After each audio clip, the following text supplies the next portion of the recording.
Bonsoir, bienvenue sur la partie 1 de l'iceberg. Pourquoi j'ai décidé d'en faire deux parties? Car déjà c'est long, il y a beaucoup de choses, il y a beaucoup de trucs bizarres et il y a beaucoup de recherches à faire bien sûr. Donc j'ai décidé de le couper en deux parties. La partie 1 sera sur les trois premiers niveaux et la deuxième partie comptera sur le reste des trois niveaux. Dans cet iceberg, il y a des choses assez connues, surtout dans le ciel, c'est vraiment les trucs de base. Mais je les ai quand même laissés car il y a des gens qui sont pas tout le temps sur internet et qui connaissent pas toutes les histoires.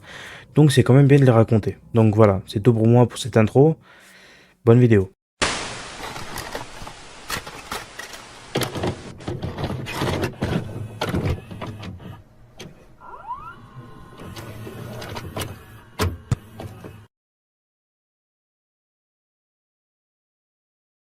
Internet est une archive colossale, un océan numérique dont nous ne voyons que la surface au quotidien. Les réseaux sociaux, les sites d'actualité, vos plateformes de streaming préférées, tout cela ne représente que la partie émergée de l'iceberg. Mais dès que l'on commence à plonger sous la surface, l'eau devient plus sombre et plus froide. On y croise des projets artistiques, des énigmes jamais résolues, des vestiges du début des années 2000 et des histoires profondément dérangeantes. Aujourd'hui, nous entamons une descente complète dans l'un des icebergs les plus célèbres des mystères du net. Installez-vous confortablement, éteignez les lumières, nous partons explorer les abysses du web.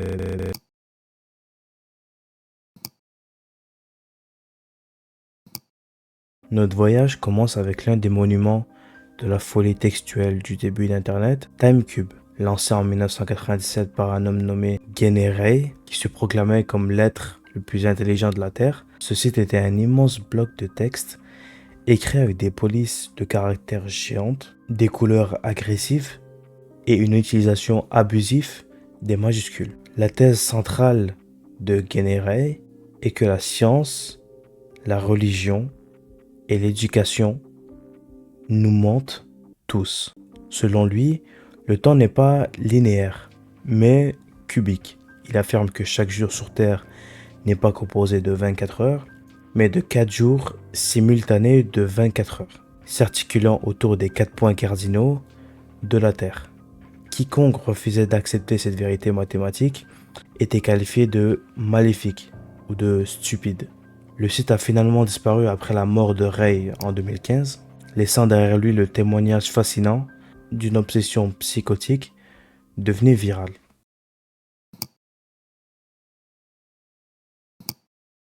Nous enchaînons avec une histoire qui est considérée comme l'une des premières creepypastas d'internet ou de fiction d'horreur collaborative d'une Ted de Caver ou Ted le spéolologue. Présenté sous la forme d'un journal de bord datant de 2001, le site raconte l'histoire de Ted et de son ami Biff, deux passionnés de spéologie qui explorent une grotte locale non répertoriée. Au fil de leur descente, ils découvrirent une ouverture minuscule. Obsédés par l'idée de voir ce qu'il y a derrière, ils passent des semaines à élargir le trou au burin. Mais plus il s'enfonce, plus l'atmosphère devient étouffante. Il commence à entendre des bruits de grattements inhumains, à ressentir une présence malveillante et à subir des hallucinations à la surface. Le journal s'arrête brusquement sur une dernière entrée où Ted annonce qu'il retourne dans la grotte une dernière fois. Armé, pour en finir, le réalisme des photos ou le ton ultra authentique ont fait croire pendant des années à une histoire vraie, avant qu'on découvre que tout était absolument faux.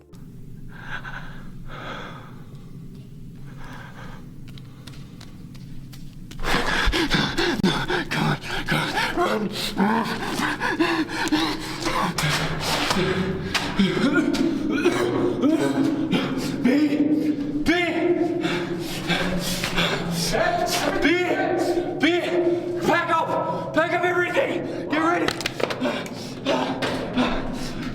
B, pack up! Get out of here!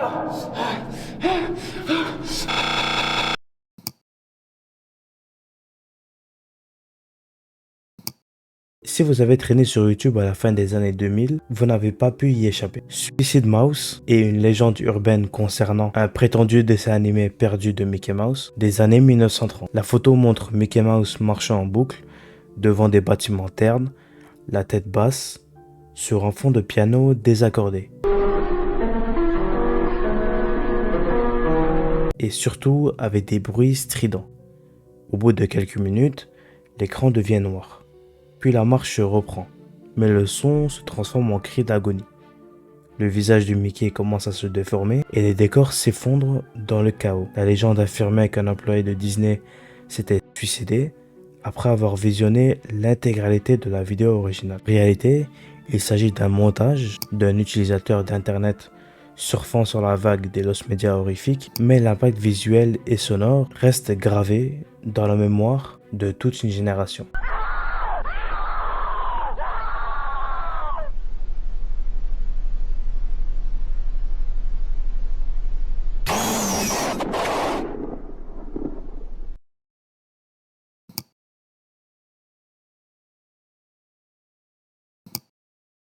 Capitaine Cutchy, Kei Lim Pai, était de base un restaurant de tarte au citron vert en Caroline du Nord. Rien de bien effrayant, sauf qu'un utilisateur anonyme a commencé à inonder les sections de commentaires de milliers de sites web à travers le monde, avec des messages totalement incohérents, que ce soit répétitifs ou mystique concernant ces fameuses tartes et un personnage nommé Captain Cutchy. Ces spams massifs remplis de références à la paix mondiale, à des codes mathématiques et à des obsessions bizarres durent depuis des décennies. Est-ce l'œuvre d'un bot détraqué, d'une campagne de marketing absurde ou une personne souffrant de troubles mentaux sévères?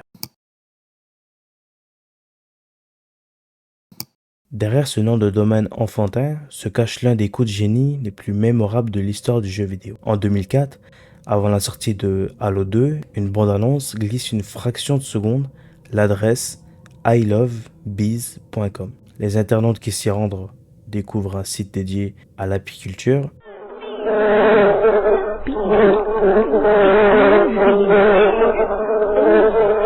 Il s'agit en fait d'un ARG, un jeu en réalité alternée, conçu par Microsoft pour faire la promotion du jeu. Les joueurs devaient résoudre des énigmes complexes, traduire des coordonnées GPS, et même répondre à des cabines téléphoniques publiques à travers le monde réel pour débloquer des fragments d'histoire de l'univers de Halo.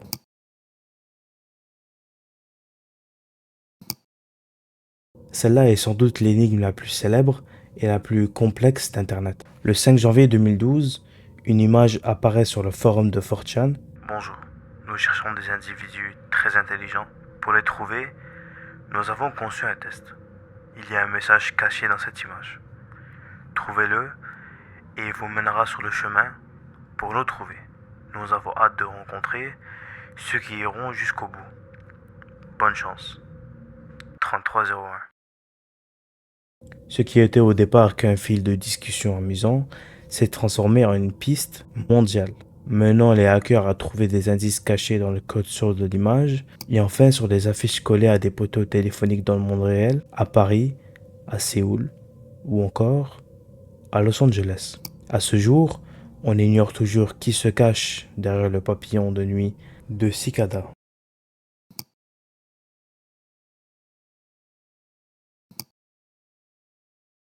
Maintenant, nous basculons du côté droit du sommet de l'iceberg avec la tragédie humaine et la paranoïa de Reddit. En 2010, un utilisateur sous le pseudonyme EA Video Game répond à un sujet classique sur le jeu Oblivion.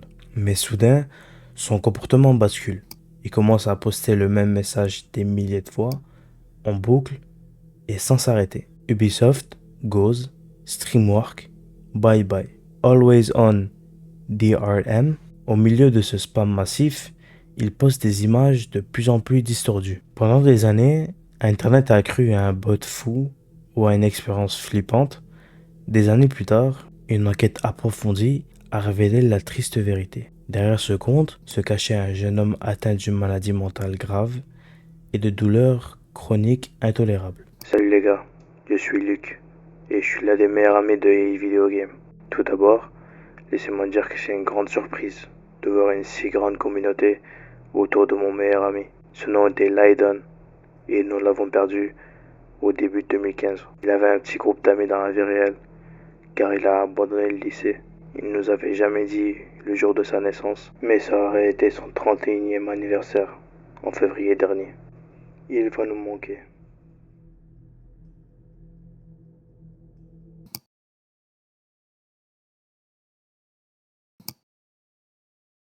Fondé en 1996, Rotten.com est le père fondateur des sites Shock Value ou Gore du net. Le site s'était donné pour mission d'archiver tout ce que la société tentait de nous cacher. Des photos de cadavres, des accidents industriels, malformations médicales extrêmes et documents d'autopsie de célébrités. À une époque où le web n'était pas régulé, Rotten.com était le rite de passage de milliers d'adolescents curieux de tester leurs limites face à l'horreur. Le site se défendait en invoquant la liberté d'expression absolue et le droit à voir la réalité en face. Il a finalement fermé ses portes en 2017, laissant derrière lui un héritage sombre et de tonnes de jeunes traumatisés.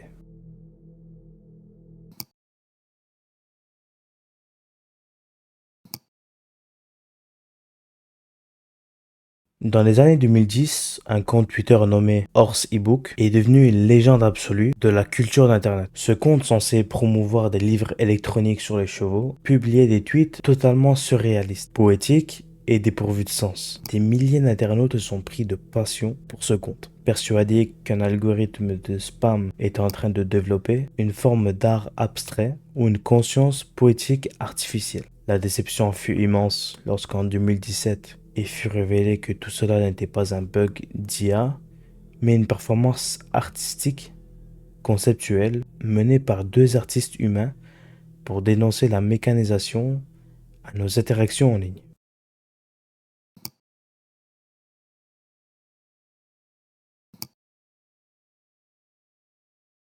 Ce terme fait écho à une vieille légende urbaine japonaise qui a fait flipper les premiers internautes du pays. La légende parle d'une fenêtre malveillante qui apparaît aléatoirement dès que vous naviguez sur Internet. Sur l'écran, une animation flash montre une porte rouge accompagnée d'une voix enfantine demandant « Aimez-vous la chambre rouge ?» Si l'utilisateur tente de fermer la fenêtre, la voix insiste, changeant la phrase en « Aimez-vous la chambre rouge même si vous mourrez ?»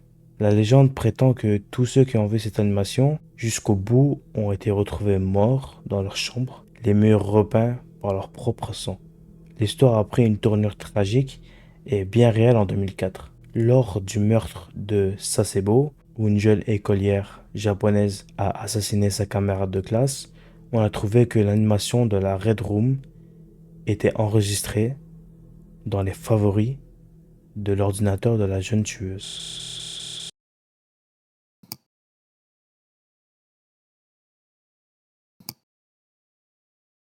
Shay Sen-Joon est un personnage fictif qui a hanté les débuts de YouTube. Shay est représenté comme un ancien mannequin défiguré dans un terrible accident de voiture. Pour masquer ses blessures, elle s'est reconstruit un corps à l'aide de morceaux de mannequin en plastique, de perruques bon marché et de maquillage outrancier. Les vidéos, souvent tournées en basse résolution, montrent Shane s'agitant de manière frénétique, parlant avec une voix aiguë modifiée et faisant claquer ses mains en plastique dans un bruit strident.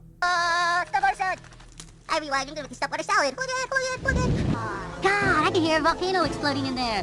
I can hear Dupree's mom screaming. Oh my God, I think Dupree's mom being sick. Oh my God. Derrière l'aspect profondément dérangeant et cauchemardesque de ces vidéos se cache en réalité quelque chose d'avant-gardiste du culte de la beauté, de la chirurgie esthétique et de la superficialité d'Hollywood. Eric Fournier est décédé en 2010, élevant Shine au rang d'icône immortelle du web underground.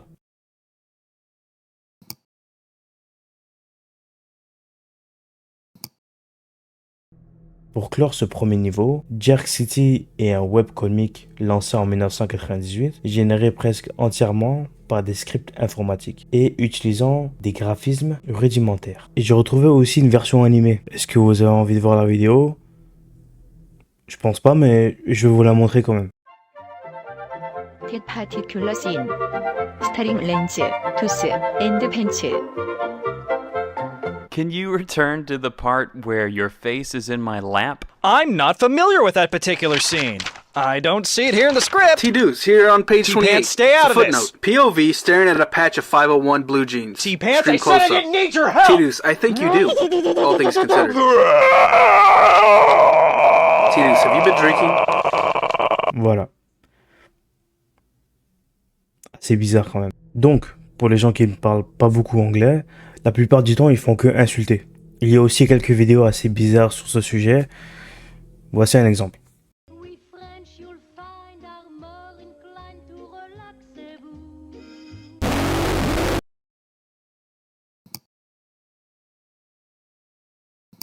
Nous sommes enfin sous la surface de l'iceberg et si vous avez trouvé que le ciel ne faisait pas vraiment peur, faut savoir que plus on va descendre, plus ça va faire peur. Plus on va moins connaître le sujet et plus ça va être mystérieux. Et voici maintenant le prochain sujet sur lequel on va parler.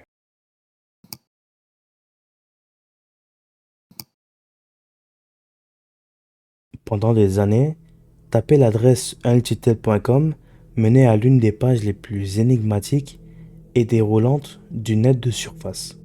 Le site ne possédait aucune barre de navigation, aucun texte explicatif, ni aucune publicité. Quand on entrait sur le site, on voyait un moyen pour se connecter ou devenir un nouveau membre. Et c'est tout. L'angoisse a grimpé d'un cran lorsque des ingénieurs réseau ont analysé le code source du site. Le site hébergeait en secret des fichiers audio d'un bourdonnement basse fréquence continue, similaire à des bruits de serveurs industriels ou à des dispositifs d'harcèlement acoustique. Plus mystérieux encore, le nom de domaine était enregistré sous une entité opaque basée dans un paradis fiscal. S'agissait-il d'un point de repère pour tester des algorithmes de compression de données ou de serveurs miroirs utilisés par des organisations clandestines pour vérifier la stabilité de leur routage? C'est sans doute l'un des drames humains les plus terrifiants et les plus documentés du web mondial. Depuis le milieu des années 2000, une femme coréenne nommée Shipchan diffuse sa vie 24 heures sur 24, 7 jours sur 7 via plusieurs webcams installées dans son petit appartement à Séoul, ce qui s'apparente au départ à un stream insolite bascule immédiatement dans l'horreur clinique. Les murs de sa chambre sont tapissés de pancartes écrites à la main en coréen et en anglais, affirmant qu'un policier coréen corrompu, qu'elle appelle P, l'a kidnappé, lui a implanté une puce électronique, donc un chip, dans le corps et contrôle son esprit à distance. La diffusion montre Shipchan dormant parfois dans des positions totalement anormales pendant plus de 20 heures d'affilée. J'ai bien dit 20 heures. Des milliers d'internautes ont suivi ce calvaire en direct, tentant de localiser son appartement pour envoyer les secours. Mais la police locale, déjà intervenue sur place, s'est heurtée au refus de la jeune femme de sortir ou de se faire soigner. Prisonnière d'une psychose paranoïaque et d'une schizophrénie d'une violence inouïe, voir sa vie humaine se désintégrer en direct à travers l'objectif d'une caméra que la victime refuse d'éteindre reste l'une des expériences les plus oppressantes d'Internet.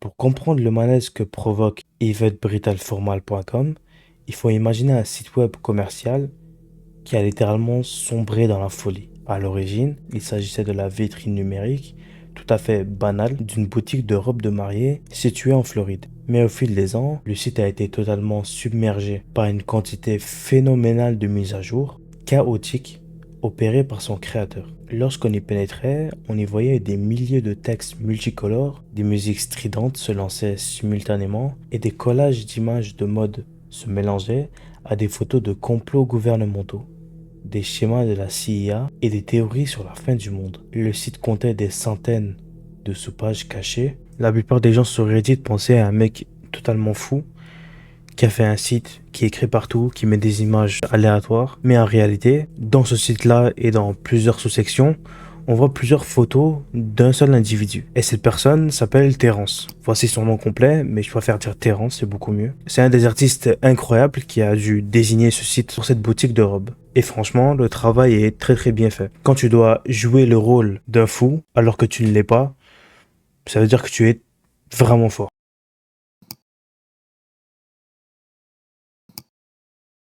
En 2008, un site du nom de thisman.org fait son apparition et propage une onde de choc sur les forums du monde entier. Le site est créé par un soi-disant psychiatre, affirme depuis 2006 des centaines de patients à travers le monde, n'y ont aucun lien entre eux, font systématiquement le même rêve. Dans ce rêve, un homme d'apparence tout à fait ordinaire, au visage marqué par des sourcils épais et un léger sourire figé.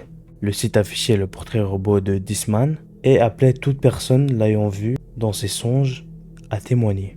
Le portrait particulièrement troublant et doté d'un regard vide est rapidement devenu viral, déclenchant des vagues de terreur nocturne chez des internautes persuadés d'avoir aussi croisé son chemin. Et je pense que vous vous en doutez, mais tout cela est faux. Tout a été créé par une seule personne qui s'appelle Andrea Natella, qui a voulu lancer un projet par rapport à cette image. Et vous allez peut-être me demander, mais d'où elle vient cette image? Donc apparemment, ce serait une photo de son père. Voilà. Et elle s'est dit, je vais créer ce site, je vais mettre cette image, et je vais essayer de créer un cauchemar collectif. Donc, cette personne a utilisé l'effet Mandela. Pour les gens qui ne savent pas c'est quoi l'effet Mandela, l'exemple le plus connu, c'est le monocle du Monopoly. En fait, il a jamais eu de monocle. Et c'est un exemple parmi tant d'autres de l'effet Mandela. Et celui-ci est pareil. Certaines personnes sont persuadées d'avoir vu cette personne, alors qu'en fait, pas du tout. Cette personne n'a juste jamais existé. Bon, c'est le père de Natella, mais les gens n'ont pas vraiment vu dans leurs rêves. En tout cas, c'est très bien fait. Ça a touché énormément de gens à cette époque-là. Mais bon, c'est quand même pas réel. D'ailleurs, si vous pensez que cette photo est flippante, il y a une personne qui a essayé de rendre cette photo-là réelle et ça donne ça. Voilà. C'est beaucoup moins flippant. Et il y a aussi des gens qui prennent ça à la légère, qui font des tatouages de ce visage. Voici quelques exemples. Pourquoi la calage?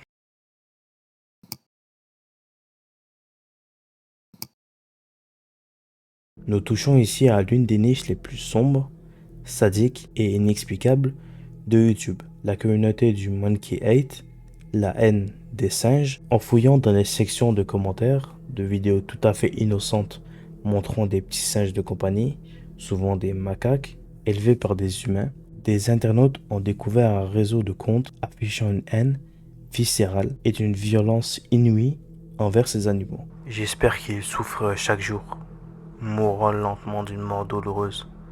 Ces vermines porteuses de maladies qui mangent de la merde méritent de souffrir. Celui qui les a mis dans cette cage doit aussi aimer les voir souffrir chaque jour. Sous les commentaires d'un post où un singe se fait violemment écraser par un véhicule, un utilisateur commente cette phrase. Est-ce que le véhicule va bien? Tuez ce putain de rat qui cuine comme une merde. Et si vous voulez en savoir plus, Turkitom a fait une très grosse vidéo à ce sujet. Le lien est en description. Plus grave encore, des enquêtes ont révélé que cette sous-culture finançait de véritables réseaux criminels en Asie du Sud-Est via des groupes de discussion cryptés. C'est un cas d'école terrifiant de sadisme algorithmique où des individus partagent des pulsions de mort bien réelles à la vue de tous.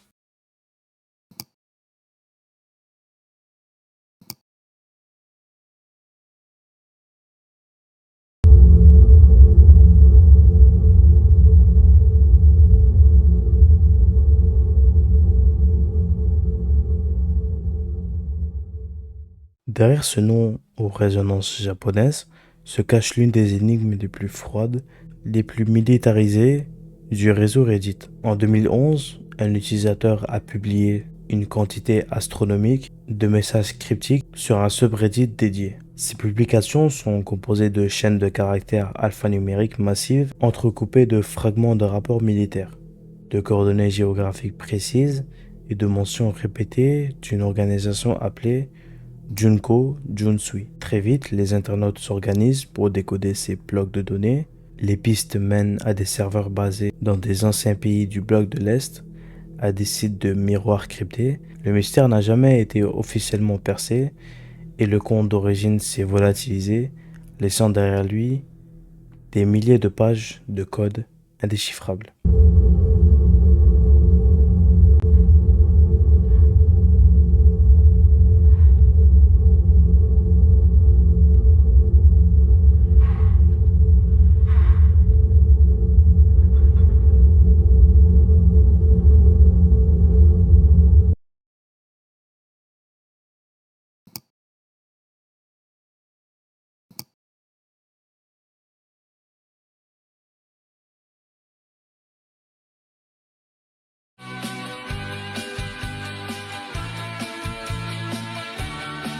Aussi connue sous le nom de Most Mysterious Song on Internet, la chanson la plus mystérieuse Internet, Cette affaire est la plus grande quête musicale collaborative du web. Tout commence lorsqu'un internaute allemand met en ligne un extrait audio d'une chanson en New Wave qu'il avait enregistrée sur une cassette audio à la publique allemande, la NDR, entre 1982 et 1984. Le problème, personne, absolument personne, ne connaît le titre de la chanson ni le nom du groupe.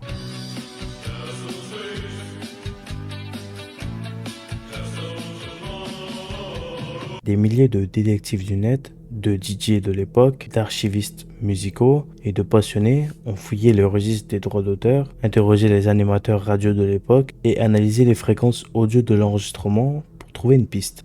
Des dizaines de théories ont vu le jour, évoquant des groupes underground et allemands disparus, derrière le rideau de fer ou des maquettes promotionnelles jamais commercialisées. Et d'ailleurs, cette musique-là a été retrouvée. Comment ils ont fait pour la retrouver? Ça va être très court. Certains internautes ont fouillé des journaux entiers qui étaient en allemand par rapport à des genres de concerts qui se passaient à l'époque. Et dans ce fameux journal, ils vont trouver un nom qui s'appelle Michael Adric. J'espère que je le prononce bien. Et ce Michael-là, il était dans un groupe. Et un utilisateur de Reddit va lui demander de lui envoyer pas mal de sons qu'il aurait fait à l'époque. Et là, il tombe sur un audio. Il met play et ça donne ça.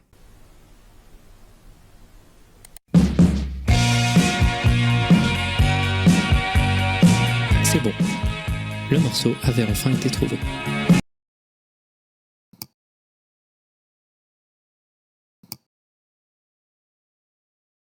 Au tout début des années 2000, sur les forums de discussion consacrés au voyage dans le temps et au paranormal, un utilisateur sur le pseudonyme de John Titor commence à poster des messages fascinants. Il affirme être un soldat américain venu de l'an 2036, envoyé en mission dans le passé, en 1975, pour récupérer un ordinateur, l'IBM 5100, nécessaire pour corriger un bug informatique majeur dans son époque. Pour prouver ses dires, Titor partage les plans techniques ultra détaillés de sa machine temporelle, installée dans une voiture, ainsi que des photos de l'appareil. Il formule également plusieurs prédictions pour les années à venir, notamment une guerre civile imminente aux États-Unis et un conflit mondial en 2015. Je me souviens de 2036 très clairement. C'est vraiment difficile de décrire 2036 sans prendre beaucoup de temps, car les choses sont maintenant très différentes en 2036.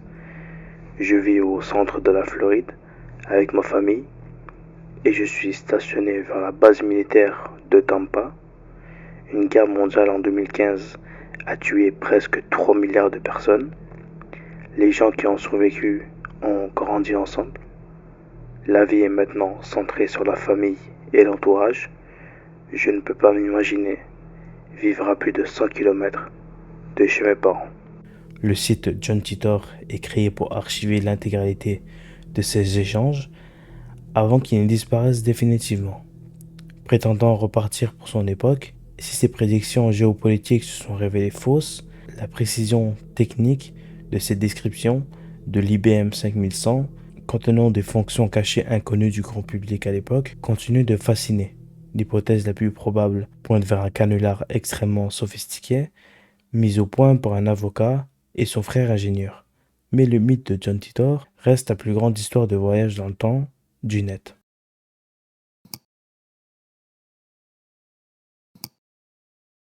Nous remontons ici aux origines mêmes des mystères d'Internet. En 1996, sur Usenet, l'ancêtre des forums de discussion et des centaines de vagues de spam commencèrent à apparaître simultanément. Chaque message est intitulé Malkovian, Parallax, Denigrat et contient des suites de mots apparemment aléatoires, juxtaposés de manière à former des phrases systématiquement correctes, mais totalement dénuées de sens, comme un algorithme de Markov détraqué. Pendant des années, l'affaire est oubliée, jusqu'à que des internautes remarquent qu'une journaliste, suspectée d'être liée à des affaires d'espionnage international, reste connectée à l'un des rares comptes ayant partagé ces textes. La théorie dominante veut que ces messages n'étaient pas du spam, mais une forme primitive de stréganographie ou de chiffrement par bloc, utilisée par des agences de renseignement comme la CIA ou le KGB pour transmettre des instructions codées à des agents sur le terrain à travers un canal public et insoupçonnable. Deeper est un site web qui se présentait à la fin des années 90 et début des années 2000 comme un immense labyrinthe textuel et visuel. Pour progresser, l'utilisateur devait cliquer sur des pixels invisibles, résoudre des énigmes complexes ou modifier directement les URL du site. Plus on s'enfonçait dans les niveaux, plus l'ambiance devenait lourde. Les images d'art abstrait laissaient place à des schémas anatomiques, des rituels bizarres et des enregistrements sonores oppressantes. Beaucoup d'internautes y ont cru comme une porte d'entrée pour une secte en ligne ou un outil de recrutement pour des organisations secrètes. En réalité, Deeper était une expérience artistique, avant-garde, explorant les limites de l'hypertexte et de la narration interactive. Mais sa capacité à susciter un sentiment de claustrophobie numérique en fait un classique du web underground.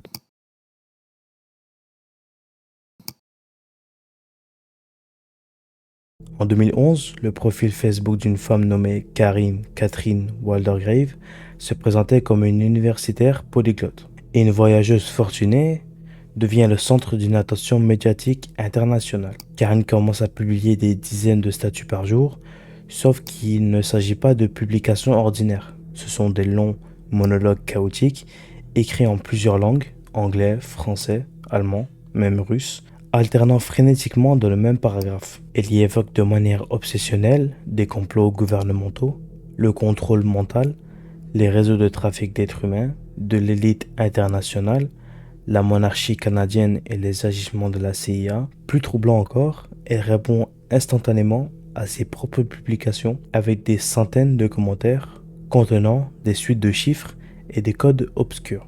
La page est brusquement supprimée par Facebook sans explication. S'agissait-il d'une femme souffrant d'une schizophrénie sévère, trouvant un exutoire sur les réseaux sociaux, ou Karine utilisait-elle sa page comme un terminal de transition pour un réseau d'espionnage? La rapidité de ses réponses et la structure de ses codes laissaient encore aujourd'hui planer le doute.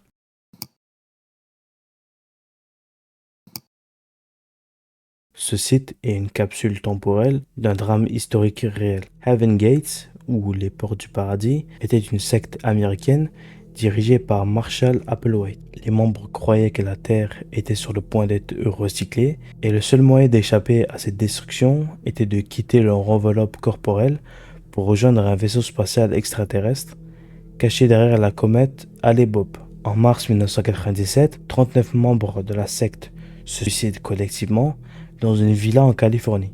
Pour financer leur communauté, ils géraient une entreprise de conception de sites web et ont laissé derrière eux le site officiel de l'organisation. Ce qui est terrifiant, c'est que le site est toujours en ligne aujourd'hui, exactement tel qu'il était en 1997, avec son design rétro, son graphisme en 3D rudimentaire et des textes explicatifs sur leur philosophie du suicide libérateur. Plus incroyable encore, le site est toujours maintenu et mis à jour par les deux uniques membres survivants de la secte.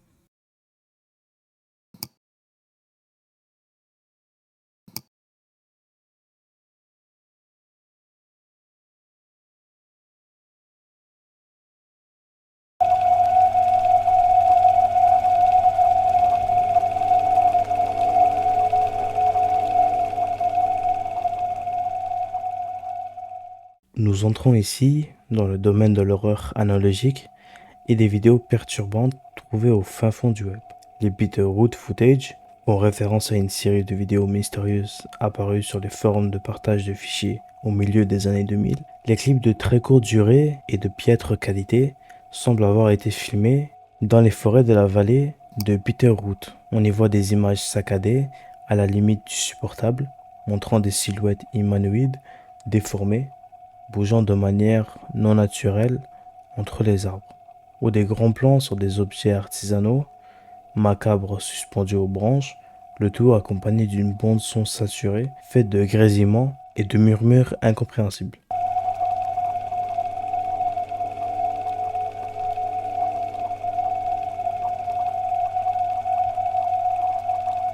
La légende urbaine locale veut qu'il s'agisse de bandes rituelles abandonnées par une communauté recluse ou de preuves phénomènes paranormaux.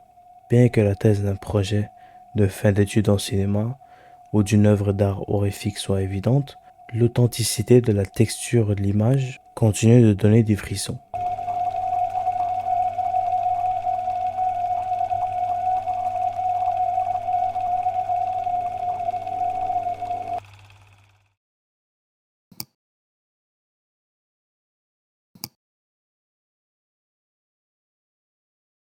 Meat Sleep était une chaîne YouTube active entre 2014 et 2016 qui a terrorisé la communauté des traqueurs du mystère. Les vidéos de la chaîne suivaient toutes un schéma similaire, un montage frénétique d'images de caméras de surveillance, de plans fixes sur la viande crue, de scènes nocturnes dans des parcs déserts et des sons industriels assourdissants inversés.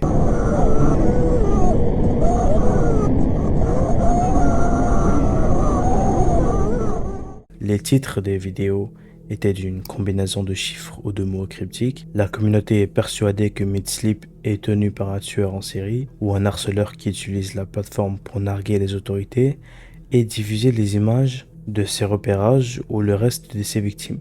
La paranoïa a atteint un tel niveau que la police est contactée par des centaines d'internautes face à l'ampleur du phénomène et aux menaces réelles reçues par les créateurs.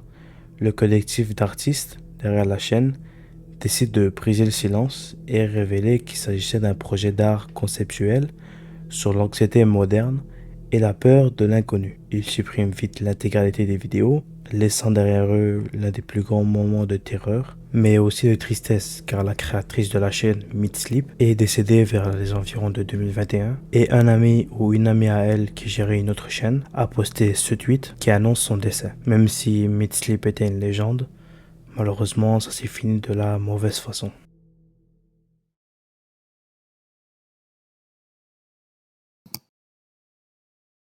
Nous franchissons un cap de non-retour. La lumière de la surface a totalement disparu. On va commencer à entrer dans une zone étouffante. Ici, les sites web ne cherchent plus à intriguer. Ils documentent des opérations secrètes ou des délires psychiatriques gravés même dans le code source du site.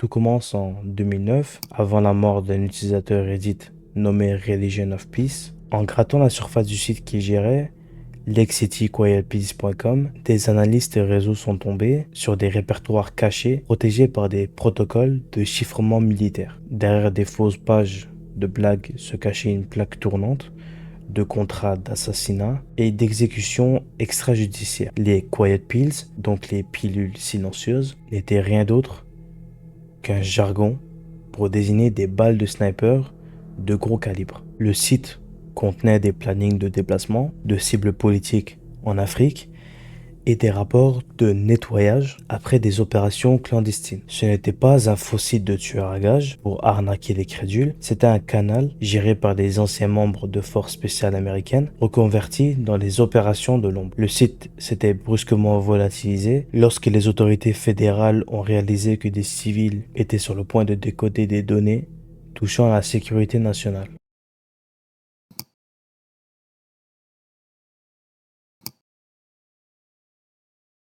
L'utilisateur A858DE40, je vais dire 858, d'accord, comme ça juste c'est plus rapide. Cet utilisateur a inondé Reddit pendant plus de 5 ans avec des millions de lignes de code hexadécimales. Si les passionnés de cryptographie y ont vu un défi intellectuel amusant, ceux qui ont passé leur nuit à analyser les patterns d'automatisation ont découvert une réalité beaucoup plus dérangeante. Le bot ne postait pas au hasard. Le rythme de ses publications s'accélérait brutalement à des heures précises, correspondant étrangement à des pics d'activité sur le réseau de télécommunications de l'OTAN ou à des mouvements de troupes dans les zones de conflit. Plus sombre encore, lorsque des internautes ont réussi à déchiffrer certaines portions du code, ils y ont trouvé des listes de coordonnées géographiques pointant vers des habitations civiles très isolées,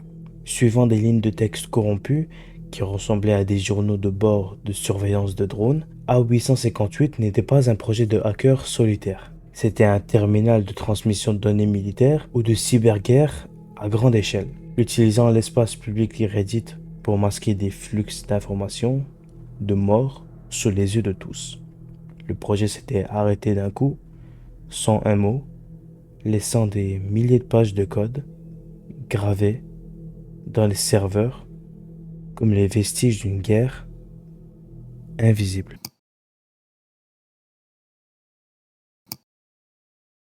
Superbad.com a été lancé en 1997 et a été souvent classé comme l'une des œuvres pionnières du net art. Si vous vous y perdez seul, au milieu de la nuit, l'expérience bascule rapidement de la terreur psychologique pure. Le site est un labyrinthe infini de milliers de pages web codées pour saturer vos sens. En cliquant sur des images pixelisées, vous déclenchez des boucles d'animation flash agressives, des fenêtres pop-up qui refusent de se fermer et des fréquences sonores stridentes conçues pour vous provoquer de l'anxiété. Le créateur du site a utilisé des techniques de programmation d'arrière-plan pour modifier le comportement de votre navigateur. Le bouton retour devenait quasiment inutile, votre souris était ralentie et les textes qui défilent à toute vitesse adoptent un ton de plus en plus intrusif, vous interpellant directement comme si une entité vous observait à travers votre webcam. Superbad brise la barrière de sécurité entre l'utilisateur et la machine. Ce n'est pas de l'art, c'est une simulation clinique de la psychose, de la claustrophobie numérique, un espace conçu pour piéger votre esprit dans une boucle de panique technologique dont vous ne ressortez jamais tout à fait indemne. Errata, c'est une histoire assez connue, mais son niveau dans l'iceberg est totalement mérité. Tout commence lorsqu'un employé d'un grand entrepôt de logistique remarque que le mot Erratas apparaît systématiquement dans les fichiers de rapport pour désigner des anomalies informatiques inexpliquées. Curieux, il tape ce mot précis dans son moteur de recherche depuis son poste de travail. En moins de 24 heures, il est licencié. Ses accès sont révoqués, toutes les traces de son passage dans l'entreprise sont purgées. Lorsque la communauté de 4chan s'est emparée du mystère, les choses sont devenues terrifiantes. Les internautes qui effectuent des recherches poussées sur Erratas ont vu leur connexion à Internet ralentir mystérieusement, leurs comptes de réseaux sociaux étaient suspendus sans motif, et des fichiers d'audio étranges contenant des sons de respiration humaine et des bruits de friture se téléchargeaient automatiquement sur leur disque dur.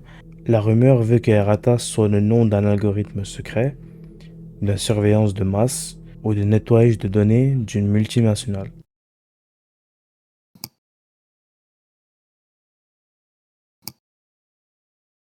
Celui qui a commencé comme un jeu de piste marketing sophistiqué autour de l'album de Pink Floyd en 1994 a fini par déraper dans une paranoïa collective étouffante. L'utilisateur anonyme Publius, qui postait sur Usenet, affirmait qu'une énigme colossale était cachée dans l'artwork de l'album. Mais au fil des mois, les messages de Publius ont changé de nature. Ils ont commencé à inclure les détails intimes sur la vie privée des membres du groupe, des enregistrements de conversations téléphoniques piratées et des menaces concernant des secrets industriels et l'industrie du disque. Les fans qui tentaient de résoudre l'énigme de manière trop agressive ont rapporté avoir reçu des appels anonymes au milieu de la nuit où une voix électronique leur répétait les paroles des chansons de Pink Floyd. L'énigme s'est transformée en une traque obsessionnelle et dangereuse. Le fait que les mots Enigma soient apparus sur l'écran géant lors d'un concert à Londres prouve que quelqu'un, au sein même de la production ou des services de sécurité du groupe, était impliqué dans cette mise en scène. L'affaire n'a jamais été résolue et le silence de plomb qui entoure aujourd'hui ce dossier laisse planer l'ombre d'une manipulation psychologique à grande échelle qui a brisé plusieurs chercheurs de vérité.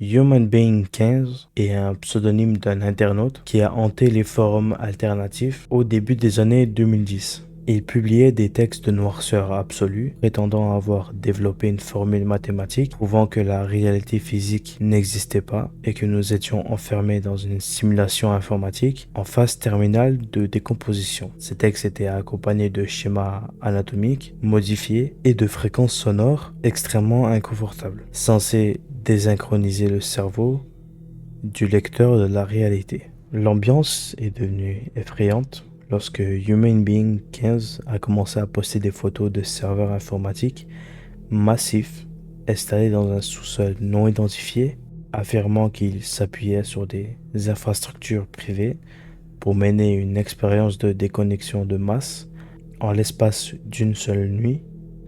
La totalité de ces sites et de ces comptes et de ces fichiers partagés a été purement, simplement effacée du web. Je voulais aussi ajouter d'autres informations qui me paraissaient fausses au début quand j'avais fait mes recherches, c'est pour ça que je les ai un peu mises de côté sans forcément en parler. Mais ce mec était un énorme fan de P. Diddy. Il est fan. Il le stalk. Il écrit sur des cahiers entiers des phrases contenant son nom, P. Diddy. Il placarde des feuilles avec des messages concernant P. Diddy. En fait, ce mec, il est vraiment fou.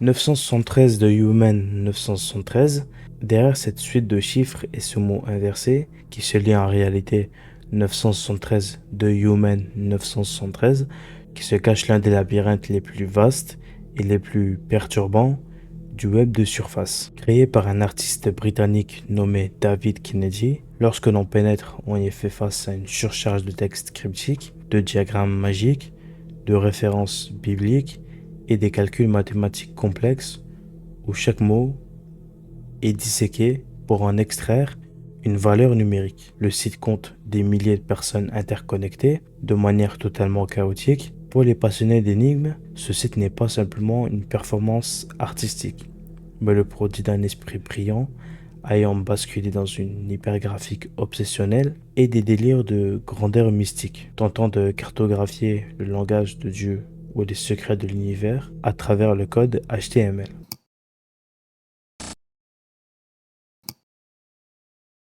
Lancé au début des années 2000, Nobody Here, ou Personne ici, est un voyage mélancolique et poétique au cœur de la solitude numérique. Conçu comme un journal intime interactif par l'artiste néerlandaise Jos de Groot, le site se présentait sur la forme d'une page sombre habitée par un petit personnage en pixel art qui représente l'autrice. En cliquant sur différents éléments, l'internaute accède à des micro-réflexions, des poèmes animés, des mini-jeux absurdes,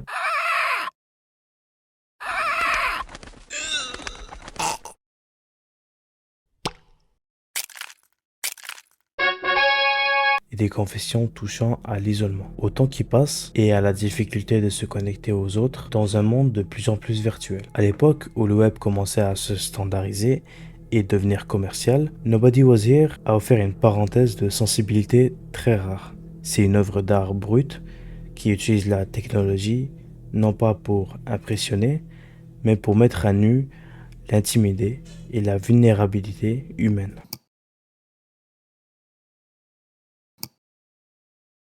Nous basculons ici dans une affaire d'un étrange bizarrerie qui flirte avec la paranoïa et la manipulation psychologique. Au milieu des années 2010, les habitants de la région de Happy Valley, en Utah, ainsi que de nombreux internautes, commençaient à remarquer des affiches et des encartes publicitaires en ligne qui sont très intrigants. Ils invitent les gens à se rendre sur le site Happy Valley Dream Survey pour y consigner de manière anonyme leurs rêves et leurs cauchemars. Le site au design très corporatif pose une question de plus en plus spécifique. Vos rêves impliquent-ils des formes géométriques? Tendez-vous des fréquences particulières? Avez-vous l'impression que vos nuits sont influencées par des stimuli extérieurs? Très vite, les théories s'enflamment. Certains voient une expérience sociologique secrète menée par l'université locale, tandis que les plus paranoïaques soupçonnent un projet de type MK Ultra ou une opération de surveillance de masse visant à catégorifier l'inconscient de la population. Le projet s'est arrêté sans donner de conclusion publique, laissant une aura de mystère particulièrement lourde sur la véritable identité de ses commanditaires.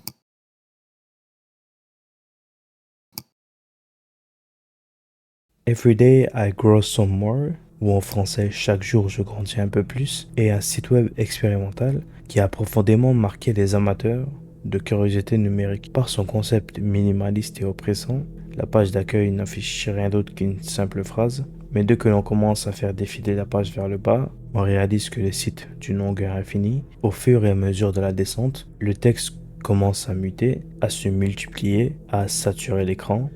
Des images pixelisées de structures organiques, de cellules en division et de croquis anatomiques apparaissent dans un défilement continu qui semble ne jamais devoir s'arrêter. Le rythme cardiaque du utilisateur est mis à l'épreuve par une bande-son répétitive qui s'accélère à mesure que l'on descend profondément dans la page. Il s'agit d'une métaphore interactive de la croissance incontrôlée, du cancer ou de l'expansion infinie des données sur le réseau, conçue pour provoquer un sentiment viscéral de claustrophobie et d'impuissance face à l'infini. I'm just a kid who's 4. Each day I grow some more. Singing!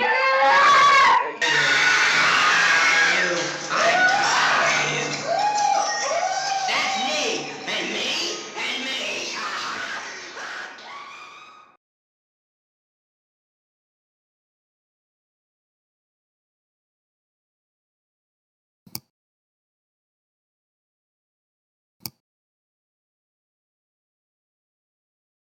Pour clore ce troisième niveau, nous analysons l'une des énigmes de presse et de réseau les plus anciennes et les plus coûteuses de l'histoire des médias. Depuis le 1er mai 1981, une série d'annonces publicitaires d'une page entière apparaît chaque année à la date du May Day, le 1er mai, dans le journal étudiant de l'Université d'Arizona, de Arizona Daily Wildcat, financé à des grands frais par un mystérieux donateur anonyme, contient des textes d'une complicité absolue, mêlant équations mathématiques avancées, citations historiques, symboles alchimiques, cartes géographiques et références à des événements politiques internationaux. Lorsque Internet a commencé à évoluer, un site Internet a été créé pour archiver toutes ces publications et tenter de le décoder. Un homme nommé Brian Hans a dédié sa vie à cette enquête et a découvert que des annonces étaient liées à une organisation secrète se faisant appeler The Orphanage, en gros, l'orphelinat. S'agit-il d'un jeu de pistes intellectuel géant créé par des professeurs excentriques, d'un système de communication occulte pour des diplomates et des agents d'influence, ou du manifeste d'une société secrète surveillant l'économie mondiale? Après plus de 40 ans, les publications continuent de paraître et le mystère reste total.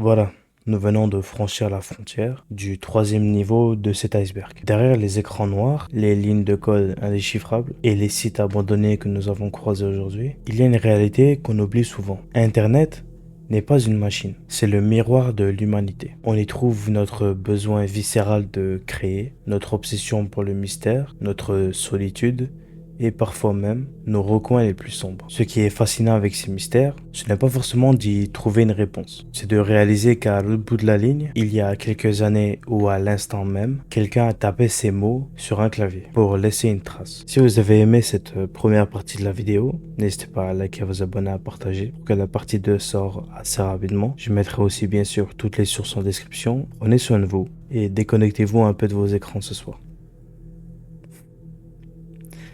À la prochaine.